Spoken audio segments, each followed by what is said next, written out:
All right. Happy Friday, everyone out there. It's Mike Silly with New Bedford Guide here with New Bedford's Mayor John Mitchell for our 30-minute discussion. We have this scheduled every Thursday at 4. We moved it to today because we had one of the doctors on from South Coast Health talk one of the most important topics, which is immunizations and vaccine, that we have to get. And I'll just bring something up real quick. Actually, how you doing over there, Mayor Mitchell? Before I get I'm fabulous, Mike. It's good to see you.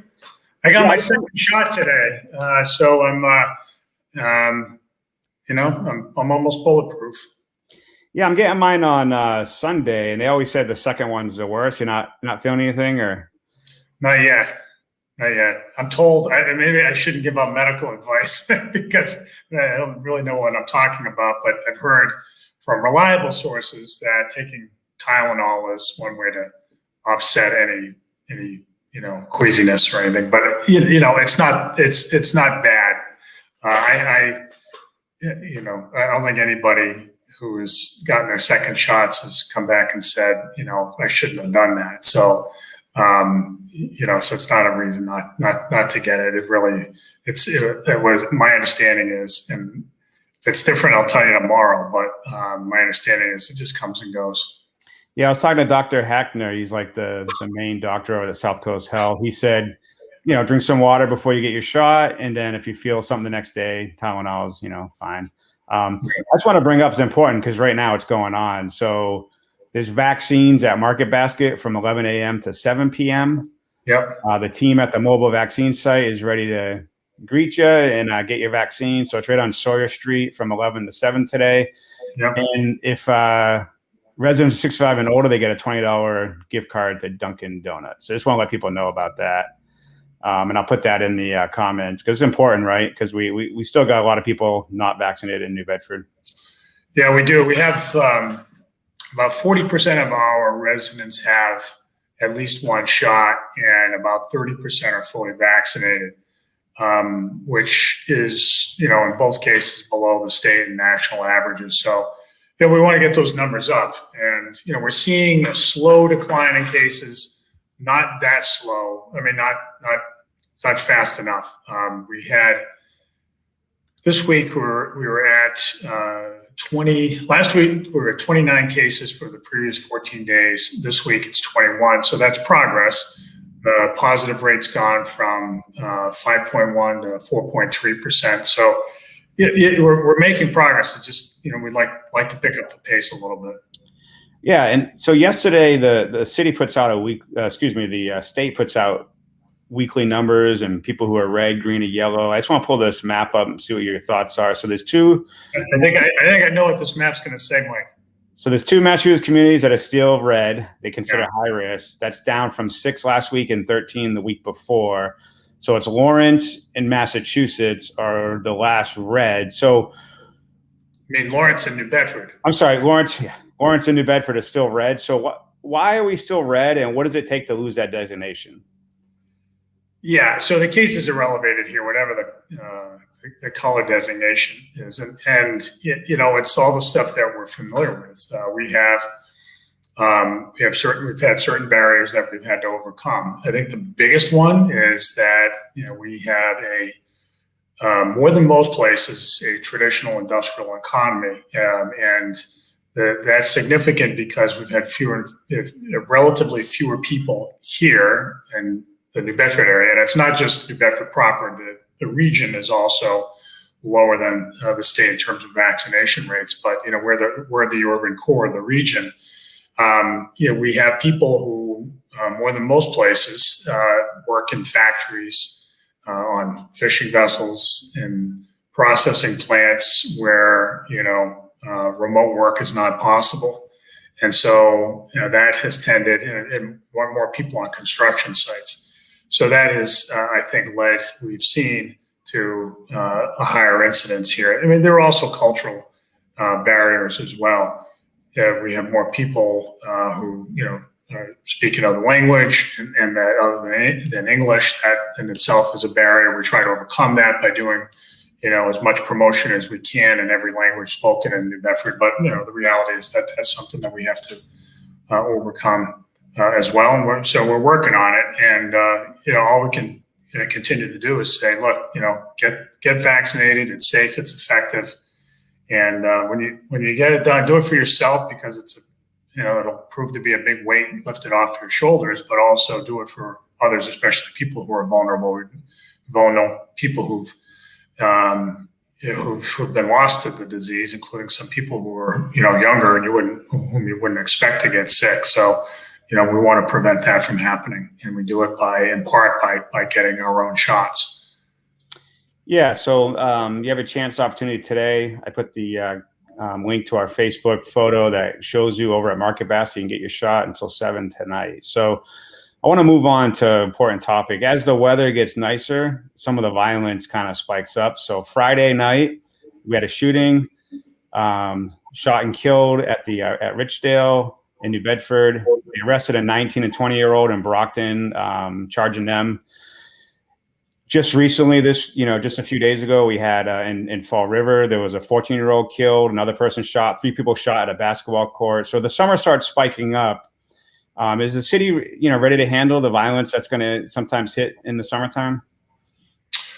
The police department understands that that street crime tends to be seasonal, and we've seen declines over the last few years, but we do know that in the summertime that people are out and about, and that there can be some trouble. And so the police, Paul Olivera has been the acting police chief for a couple of weeks now, and he's on top of these matters. But the police have done, in the last few years, have done a good job getting out ahead of it, and they sort of understand that in the spring they have to ramp up their efforts to do more outreach, and to make their presence felt more conspicuously, and so that they'll continue to do that. We're very sensitized because of past experience of the possible risks in the summer, and so this year will be like other summers in recent years, and we'll try to get out ahead of it. Yeah, it was just about an hour ago, was a shooting near Cumberland Farms near Dartmouth Street. So it is starting to pick up. So my big question is, it's kind of hitting around the country. We just had a New Bedford police chief, Cadero, retired. A lot of the cities are having problems with retirements, more than average. They're having trouble getting cadets. Is New Bedford seeing that? Yes. Yeah, no, that's the national trend that it's hitting here. It's we have lots of retirements pending right now, and it is hard to recruit, and it has been for a few years now, especially in the last couple of years. There are a number of reasons for that, but there is less interest in the American public among young men and women to become police officers, which is unfortunate, because it is a noble profession, and one that where one can not only do a lot of good for your city, but also be well compensated for it. So that's something that we're struggling with. It means that we have to work extra hard to recruit, but we're seeing the same thing that everybody else is, and I think it'll pass eventually. But it's in the short term, it's something that does pose a problem. What do you see as the force strength right now? Where is it at, and where would you like it to be? Well, I think we're at about 240-ish right now. Last we talked about it internally. It's not so much a question of like a specific number. I don't think we're frankly that far off from the number, but we know we have a number of retirements coming up, and it is, we have to keep the pipeline going, and the pipeline is not as robust as it used to be. So we don't want to get into a position where a lot of people, and there are a lot of experienced officers, retire and leave with all that knowledge, and then we struggle to backfill with much younger officers who have to learn up the job. So that's where you can run into problems. It's not the number per se at any given point in time, but you don't want to get to a point where the number really starts to drop. Yeah, and what about the impact of? I think it was about a month ago. There was kind of a hit job on the New Bedford Police Department from a Boston media outlet. Kind of hits the morale, I think, of the police department, and maybe they get less inclined to leave their car to investigate or do things. Is the morale of the police department good, or what's it like there? That piece, I think, got a lot of traction, and it's unfortunate that I've been clear about what I thought of that piece, which was that it was, there were basic problems with the arithmetic and tabulation and analysis that just rendered the whole thing incredible, and which is unfortunate. It's unfortunate because there were a number of folks in the media who looked at that and just assumed it was the gospel truth without really applying a critical eye to it. But secondly, the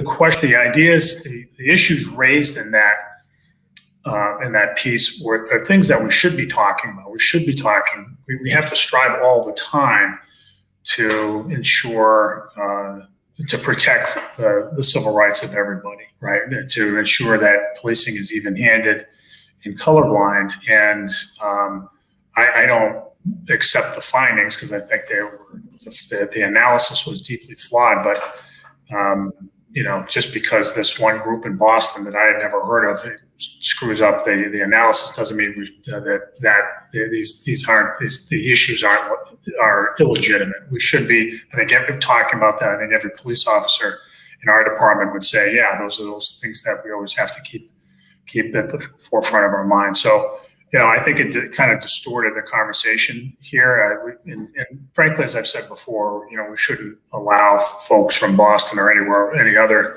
metropolitan area, characterize sort of accept their characterizations. We have to deal with our own stuff. We're not perfect, and we have to continue to work to get better. And that's what we're committed to.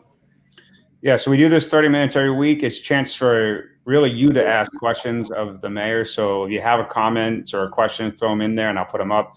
So one person, this is kind of, we asked, I think, last time we were here, is there an update on Councilor Dunn's, they call it a hit and run, but he's not charging anything, but just, updating the case. I know there's an independent investigation with the Mass State Police, I believe, or the department. The district attorney's office has the matter, so it's not something that we are directly investigating. So that's really a question for the DA's office, and I have confidence that they'll do a good job with that. All right, so we'll change a little bit here. So I want to pull up something that's important for the city and something that everyone can get involved in. So tomorrow, Operation Clean Sweep is from 9 to 11:30. I'm going to put the link in the comments for everyone. I always see a lot of complaining on social media. A lot of times people take photos of trash on the ground. Instead of cleaning it, they just send a photo on social media, and they feel like that's doing something. But here's your opportunity, Operation Clean Sweep. And that's been around the city for a while now, right, Mayor? Yeah, it's been around, let's see, more than 10 years. It's closer to 15 years at this point. And it's been run very ably by Lynn Kosh, who's done a lot of great stuff for the city over the years, including in my administration in recent years. And, she launched this thing and it's worked very well. And, the good news is that, by every account, the city looks a lot cleaner. I think when we instituted the automated trash disposal a few years back, that because we required everybody to have a lidded garbage receptacle, it prevented a lot of trash from blowing onto the street. And so what they found at Operation Clean Sweep is that, they don't fill up as many dumpsters as they once did 10 years ago or so. It's dropped by more than half.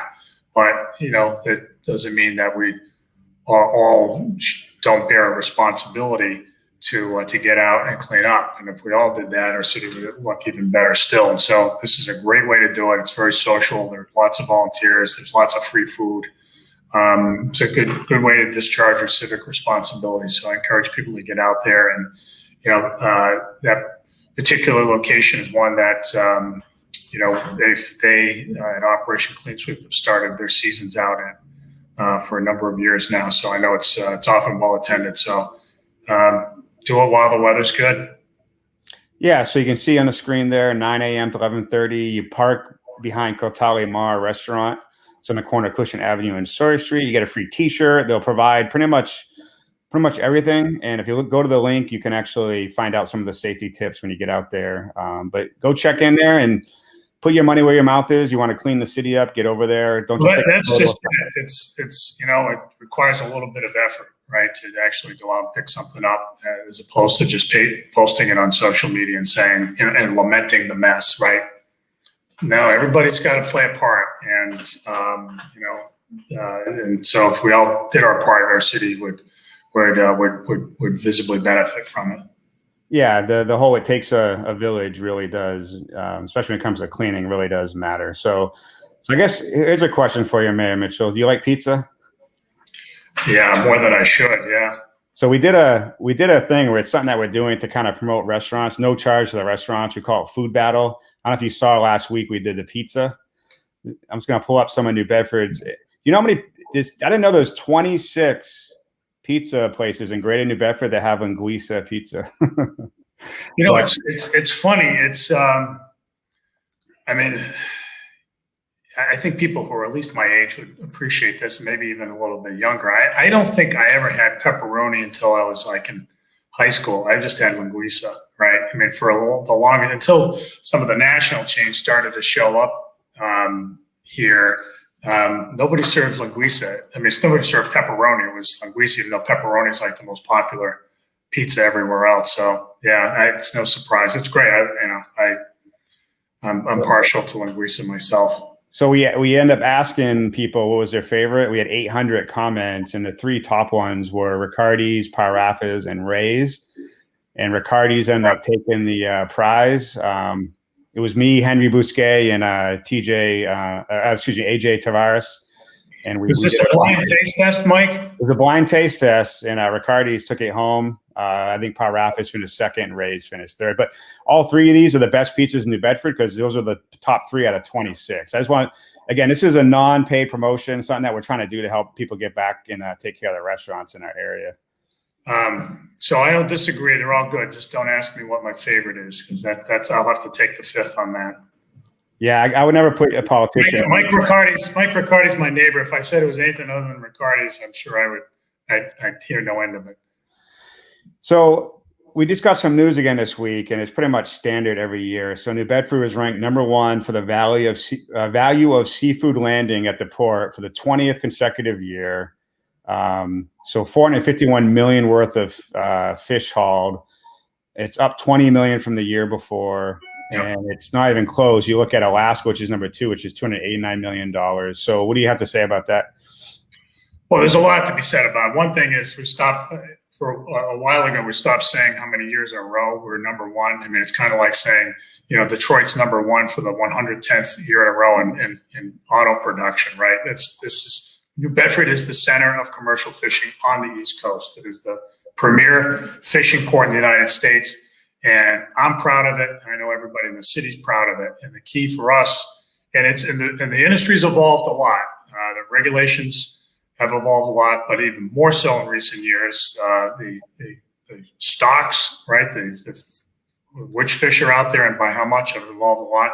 And the fishing economy has evolved a great deal. And so one of the things, we're seeing lots of different things here, right? So probably the biggest thing we're seeing right now in the last 10 years, a decline in traditional groundfish stocks because there aren't as much cod, haddock, flounder, and other groundfish out there. Those are the traditional New England fishing stocks. At the same time, the scallop, which is New Bedford's cash cow, has moved to the center of the American plate, as it were. People eat scallops more than ever, and they're willing to pay a lot of money in some fancy restaurants all across North America and Europe for them. And that's one of the reasons why you're seeing record high wholesale prices for scallops. And so that contributes to this, to our, lofty, catch value here.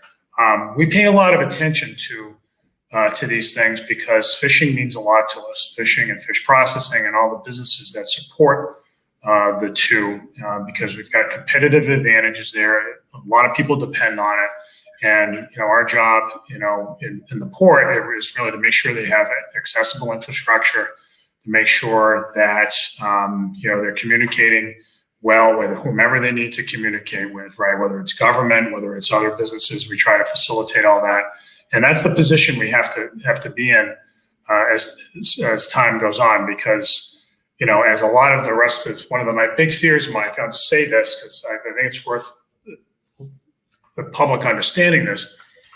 New Bedford's market share in fishing is growing, as a lot of other ports on the East Coast are drying up.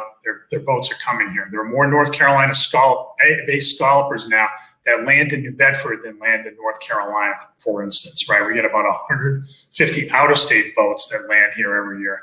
So it's coming here, but the problem is the industry is very, very heavily regulated. And so therein lies the political problem. Every time the port dries up in North Carolina, that means less political support in Congress from North Carolina and Virginia and so forth up the coast. And I think that's one of the bigger threats in the long run. So we have to guard against that. And, it requires an understanding on the public's part about what the fishing industry does. And that's why we're trying to bring the public down to the waterfront more now, and to have public officials who understand these dynamics. Yeah, I have one big complaint. I'll pull it up. Is New Bedford used to have, in 1958 was the first Scallop Festival, and we just did an article this week. I'm going to put it in the comments. We don't have that anymore. It ended in the 60s, like right after, because of the scallop prices went down. So what do you think? Can we ever get a Scallop Festival back, or are we just going to kind of live with what we have now? Wait, how come you pronounce it scallop? I think you were off in the military for too long. Yeah. Mispronouncing these things, Mike. Scallop. So no, in fact, I look at this picture, I recognize this. Isn't that Gail Isaacson there, the one that's kind of staring at the camera? You should check that out. I think that's Gail Isaacson. Maybe she's watching this broadcast. I would like to bring back. We had the Working Waterfront Festival, which is in effect a seafood festival, and we'd like to find a way to bring that back. We had some declining. We had a tough time keeping that going. It wasn't. There were some sponsorships that were lost, but I think we'd like to find a way to bring it back, because it's a good way to market what fishermen do, what the fishing industry does to the general public, and that is going to be really necessary in the years ahead. That's why one of the reasons why we're putting some restaurants just along MacArthur Boulevard, right, in a way that doesn't interfere with the fishing industry, but it brings people down to the water so they can see what's going on, so they know what fishermen do, and so they can understand when fishermen express their needs for changes in the way government at the federal level does business, that the public will appreciate it. So I think that's something that we'll continue to do in the years ahead. Let's do a quick final question before we wrap up. I was driving by. I went to Novo Mundo a few days ago. Took my wife for some great food over there, and then I drove by again that South End big facility. It's going to be the big police /EMS /fire station. When is that going to open up? We're looking at right around the end of June now.